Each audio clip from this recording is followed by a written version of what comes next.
To this day. To this day. To this day. To this day. To this day.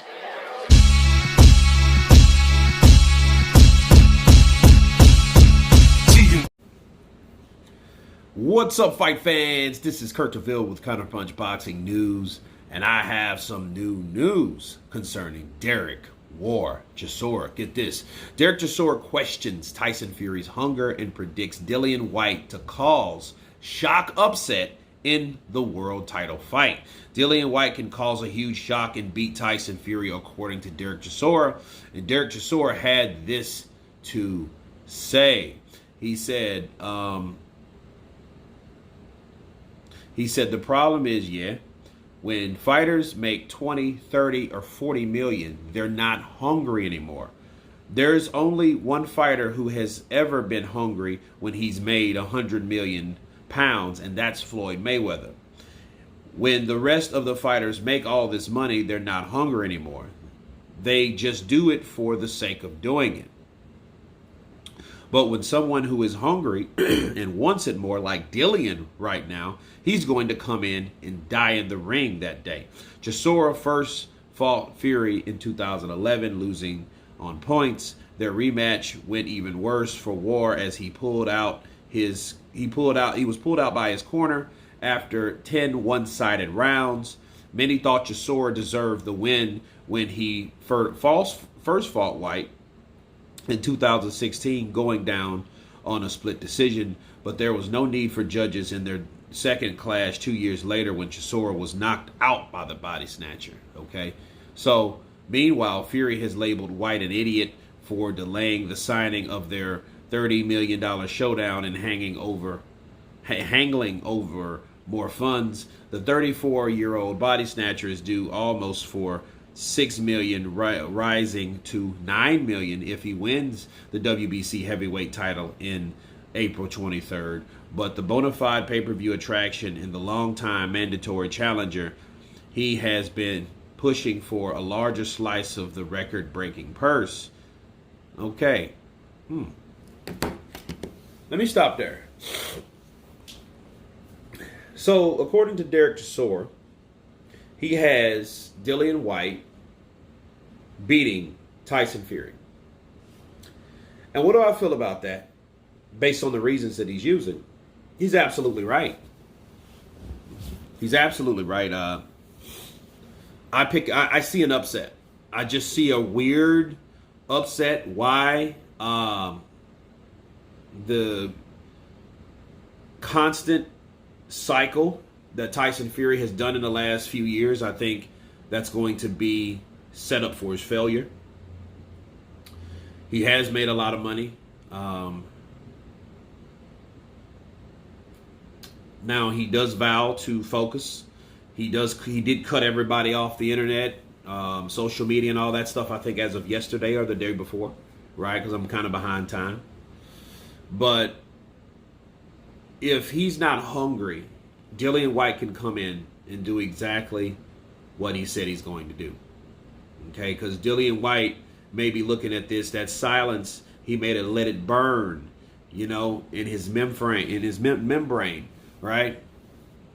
And he's maybe using this as an opportunity to go in there and to wreak havoc on Tyson Fury. And Tyson Fury may not be ready for that type of smoke. Why? Because, you come off a superstar win off Deontay Wilder, one of the best fights we've seen in a long time. People talked about that fight all month long. And it just kind of filtered into really December and January. So it sparked a lot of buzz. It sparked a lot of success for the Gypsy King. And the Gypsy King, was known as somebody other than a boxing guru. He was known as a warrior. Okay, so, but the fight itself, him fighting Dillian Whyte would be a different situation, okay? Because he's not respecting Dillian Whyte like Deontay Wilder. He's looking down below Dillian Whyte because he already beat the guy that he feels that Dillian Whyte will be beat by, which is Deontay Wilder. So when people have that type of mindset, and he mentally puts himself here because, hey, I beat this guy and that guy beat that guy, and I feel that guy can beat all these guys. So I'm better than that guy. So I obviously has to be better than the guys that he beat. So he already has that mindset to failure, maybe. Maybe. Now, Tyson Fury can go away and do his thing. Now, people know, hey, it's not smart or bright to bet against Tyson Fury. Okay? I'll be the first one to tell you that. But the unknown is so intriguing. Okay? The unknown is those things like when something happens, especially in boxing, people like, oh, you know what I mean? People like, where did that come from? And between last year and this year, with anybody that listens to this channel, anybody that's been hearing me, I don't know everything. I don't claim to know everything. I know enough to be accurate 8 to 9 times out of the 10. So when I see things, when I see Joe Joyce beating, beating Daniel Dubois, or when I seen Povetkin knock out Dillian Whyte, I call these things and I question these things. Okay, not necessarily a prediction, but hey, I question, hey, okay, I'm really wanting to know what happens to Dillian Whyte when he gets uppercutted. Boom, we saw that, right? He was knocked out cold. Daniel Dubois, okay, he's knocked out a lot of people, but there've been nobodies. And they're like 1 or 2 rounds. I got Joe Joyce. Boom, Joe Joyce stopped him in the 10th. Now, you have Dillian Whyte that fights nothing like Deontay Wilder, which everybody's still on the Deontay Wilder win as though it's the crown. If Tyson Fury could have a crown, it would be made of Deontay Wilder on his head, right? But Deontay Wilder is taking a break. He's taking a magical spiritual trip, which is cool for him. He's doing his thing. Whereas now, Dillian Whyte has been quiet like a leopard ready to pounce, right? And it's been one of those crazy situations where I do think, because I have a video coming, I think that is bothersome. I think that makes Team Fury kind of question, like, okay, what the hell is Dillian Whyte really doing? Because if he was saying something at all, you would know exactly what that meant. You could make a conclusion on something based on words, but he's not saying anything, right?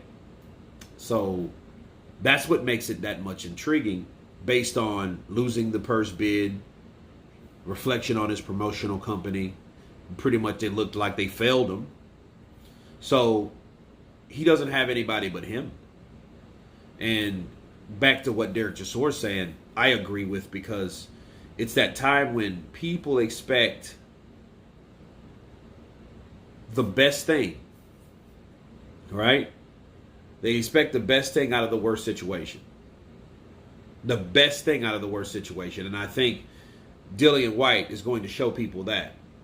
He's going to show you why he's been waiting 1,000 days, over 1,000 days to fight for the championship. He's going to show you why he feels that he can beat Tyson Fury. And we will soon know that. Okay? So is Tyson Fury not hungry? I'm not sure if he's not hungry, but I do know he loves wearing Versace. He does love the lounge. He does love the party. He still loves those type of things. It ain't like when he fell from grace with his mental illness, he stopped doing the things that made him fall from grace. You still see him drink. You still see him do a lot of things. So you got to ask yourself, is if you still see him do those things, is he still hungry? Now you can also say, hey, he's been doing those things. He just gets the job done. That may be so. But at the end of the day, I think Dillian Whyte will be more hungry. Look at Alexander Usyk Joshua. I think Usyk wanted it more. Just like I think Dillian Whyte. All these times I've questioned these fights and they've came to pass the way I said they could go. But anyway, you guys tell me what you think of Derek Chisora's prediction on Dillian Whyte versus Tyson Fury. Of course, please subscribe. And you guys been Counterpunch. Peace.